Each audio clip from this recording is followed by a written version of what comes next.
हजरत अबू हुरैरा रज़ी अल्लाह ताला अन्हु बयान करते हैं कि रसूलुल्लाह सल्लल्लाहु अलैहि वसल्लम ने इरशाद फरमाया, मेरी उम्मत में साबिका उम्मतों वाली बीमारियां होंगी।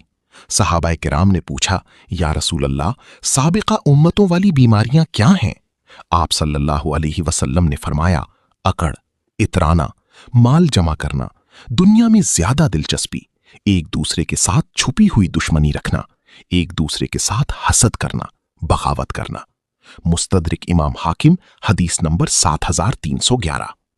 हजरत अब्दुल्ला बिन उमर रजी अल्लाह ताला अन्हुमा बयान करते हैं कि रसूलुल्लाह सल्लल्लाहु अलैहि वसल्लम ने इरशाद फरमाया, दो शख्स ऐसे हैं कि उनकी इबादत उनके सर से ऊपर भी नहीं जाती। अपने आका से भागने वाला गुलाम जब तक कि वो वापस ना आ जाए, शौहर की नाफरमान बीवी जब तक कि वो फरमाबरदारी की तरफ वापस ना आ जाए। मुस्तदरिक इमाम हाकिम, हदीस नंबर 7333। हजरत अब्दुल्ला बिन अमर बिन आस रजी अल्लाह ताला अन्हुमा बयान करते हैं कि नबी अकरम सल्लल्लाहु अलैहि वसल्लम ने इरशाद फरमाया, अल्लाह ताला उस औरत पर निगाही रहमत नहीं फरमाता जो औरत अपने शौहर की शुक्रगुजार नहीं होती, क्योंकि औरत अपने शौहर के बगैर गुजारा नहीं कर सकती। मुस्तदरिक इमाम हाकिम, हदीस नंबर 7336।